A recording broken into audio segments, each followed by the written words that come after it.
दोस्तों, रेखा को बॉलीवुड की एवरग्रीन ब्यूटी कहा जाता है। 65 वर्षीय रेखा का बॉलीवुड कैरियर बेहद शानदार रहा।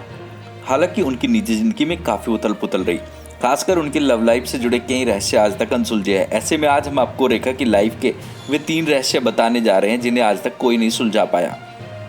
एक जमाना था जब रेखा और एक्टर विनोद मेहरा की रिलेशनशिप बॉलीवुड की हॉट टॉपिक हुआ करती थी। इन दोनों के रिश्ते को लेकर कई बातें कही जाती थी। कोई कहता है कि विनोद रेखा का पहला प्यार थे, तो कोई यह दावा करता है कि दोनों ने शादी रचा ली थी।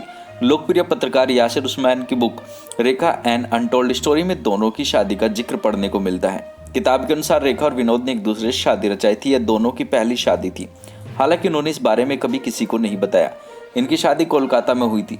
शादी के बाद विनोद रेखा को लेकर घर गए थे, लेकिन उनकी मां रेखा को बहू मानने को तैयार नहीं थी। जब रेखा अपनी सासू मां के पैर छूने लगी तो उन्होंने रेखा को धक्का दे दिया था। हालांकि इन सभी बातों को रेखा ने सिमी ग्रेवाल के टॉक शो में बकवास और झूठा बताया था। रेखा सिंगल है, लेकिन फिर भी उन्हें कई बार मांग में सिंदूर लगाए देखा जाता है।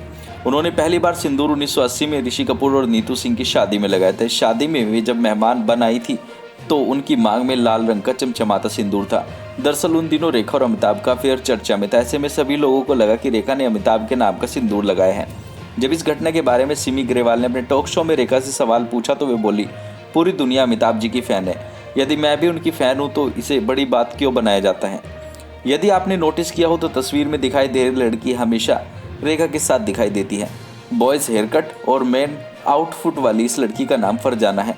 फरजाना रेखा की सेक्रेटरी है। जर्नलिस्ट मोहनदीप की किताब यूरेका के अनुसार पहले फरजाना रेखा की हेयर स्टाइलिस्ट हुआ करती थी, लेकिन रेखा उन पर इतना भरोसा करने लगी कि उन्हें अपनी पर्सनल सेक्रेटरी बना लिया। बता दें कि फरजाना पिछले 32 सालों से रेखा के साथ है। फरजाना की गिनती रेखा के सबसे करीबी लोगों में होती है। इन दोनों के रिश्ते को लेकर भी कई तरह की बातें उड़ती हैं। रेखा के बेडरूम में जाने की इजाज़त किसी को नहीं होती है, सिर्फ रेखा के बहुत खास लोग अंदर प्रवेश करते हैं। ऐसे में फरजाना भी इन खास लोगों में शामिल है। वे रेखा के कपड़ों का चुनाव करने से लेकर रेखा फ़ोन पर किससे बात करेगी, यहाँ ये सब तय करती है। रेखा की लाइफ के इन रहस्यों को आज भी कोई ठीक से नहीं सुलझा पाया।